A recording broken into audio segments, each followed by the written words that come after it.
Welcome to this explainer. Most of the time, we just think of language as a tool, right? Like, it's just a handy little way to pass a message from my brain into yours. But what if it's actually way more than that? What if the language you speak literally forms the framework of your reality? Let's dive right in and look at some absolutely fascinating evidence of how our languages shape the way we think and see the world. So I want to start off by asking you a question, and I want you to genuinely visualize this with me for a second. Imagine I hand you a stack of photographs of a person at different stages of their life, from a tiny baby all the way to an elderly adult. If I asked you to lay those photos out on a table in chronological order, how exactly would you arrange them? Just take a second and actually picture the physical direction your hands would move across that table. Well, the answer is pretty mind-bending. If you're a native English speaker, your brain almost certainly told you to arrange those photos starting on the left and moving toward the right. But if you're a native speaker of Arabic or Hebrew, you'd arrange those exact same photos starting on the right and moving to the left. Why? Because you read and write from right to left. This brilliantly proves that our native language doesn't just dictate the words that come out of our mouths, it physically dictates our spatial perception of time. The actual direction of time itself bends to the structure of your alphabet. How crazy is that? Section 1. Action, blame, and responsibility. Okay, let's look at this comparison. Imagine someone accidentally knocks a glass off a table. An English speaker would instinctively say, "I broke the glass." We just take active, direct responsibility for the accident. But a Spanish speaker might describe that exact same event by saying something that translates closer to "the glass broke itself." So here is the absolutely crucial point. Imagine two different people witnessing the exact same accident. Because of their linguistic frameworks, the English speaker will vividly remember who did it because they keep repeating the active blame in their head.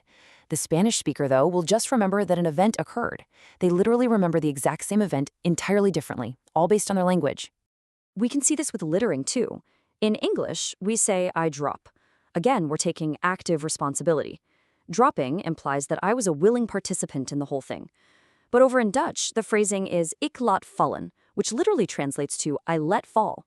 It's kind of like passing the buck.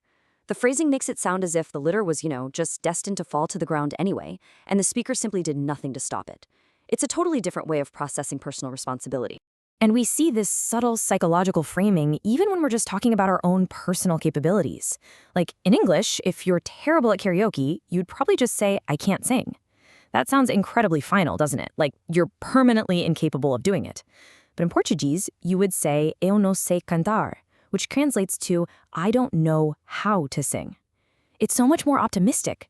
It frames that limitation not as a permanent failure, but just as a lack of current knowledge, which leaves this really hopeful possibility that, hey, maybe you could learn it someday in the future. Section 2. Expressing states of being. Just look at this beautiful diversity at a single glance. We all experience hunger, obviously, but how we embody it linguistically varies wildly.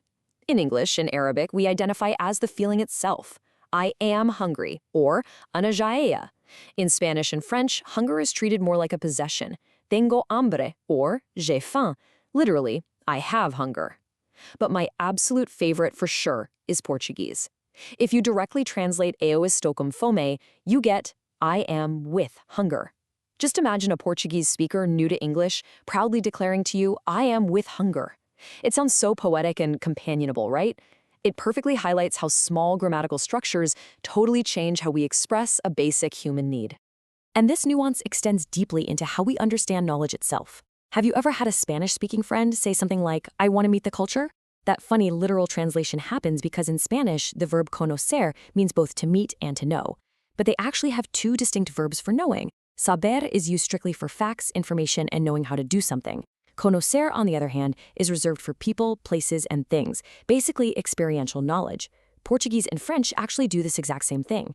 It forces the speaker to instantly categorize how they know something before they even open their mouth.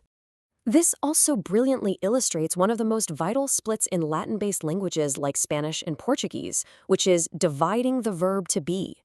In English, we just have to be, but Spanish and Portuguese split this into ser, which is based on permanent essence, and estar, which is based on temporary status. So why does this matter? Well, it actually saves you from huge misunderstandings. It's the difference between saying estoy aburrido, meaning I am bored right now, versus soy aburrido, which means I am a boring person at my core. In English, we just use the exact same verb for both, and honestly, it can make it way harder to express your idea with that level of total precision. Section 3. Precision versus poetry. Arabic is a stunning example of this cultural personality baked right into the rules. It's deeply poetic, yet incredibly logical. When writing an essay, Arabic speakers often find themselves unconsciously shifting into words that naturally rhyme. It's just built right into the flow. And in daily conversation, they frequently rely on general statements and proverbs. The complex grammar actually actively leads speakers to generalize and synthesize the world around them.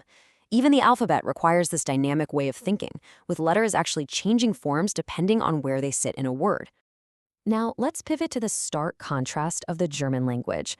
Where Arabic leans into flowing poetry and generalizations, German is where exactness and precision completely rule. In German, you'll rarely hear someone casually throw around phrases like ich hasse, meaning I hate, or ich liebe, meaning I love. The cultural personality embedded in the language demands that strong emotional words like love are strictly reserved for deep, profound expressions, like telling your absolute closest loved one, ich liebe dich. So you might be wondering, how do they express everyday enjoyment? Instead of saying, I love pizza, or even I like pizza as a broad statement, a German speaker would say, ich esse gern Pizza. They add this little word gern, which means gladly, to the verb. So it translates to I gladly eat pizza. They don't just like a concept, they gladly perform the action. They gladly help, they gladly go. And given this incredible focus on exactness in their daily phrasing, it comes as no surprise at all that one of the most frequently used words in the entire German language is genau, which literally means precisely. Section 4. Thousands of cognitive universes.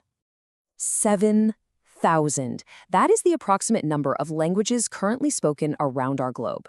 Think about what we've just learned. If the direction of time, the assigning of blame, the expression of capabilities, and the precision of emotion change with literally every language we looked at today, well then this number, 7,000, isn't just a count of different vocabulary lists. It represents 7,000 distinct, functioning realities. The cognitive scientist Lera Boroditsky summarizes this whole thesis beautifully. She says, the beauty of linguistic diversity is that it reveals to us just how ingenious and how flexible the human mind is. Human minds have invented not one cognitive universe, but 7,000. I mean, just let that sink in for a moment. Every single time someone speaks to you in a different language, or even brings the beautiful idioms and accents of their native language into English, they're granting you a tiny window into an entirely different universe of human thought. So I want to leave you with this final provocative thought. Knowing that a new language isn't just a new way to speak, but a brand new lens through which to see reality, responsibility, time, and emotion. Which of the 7,000 cognitive universes will you choose to explore next? Thank you so much for joining me on this explainer. I highly encourage you to go out there, appreciate the accents and languages all around you, and hey, maybe even start learning a new one yourself. Until next time, keep exploring,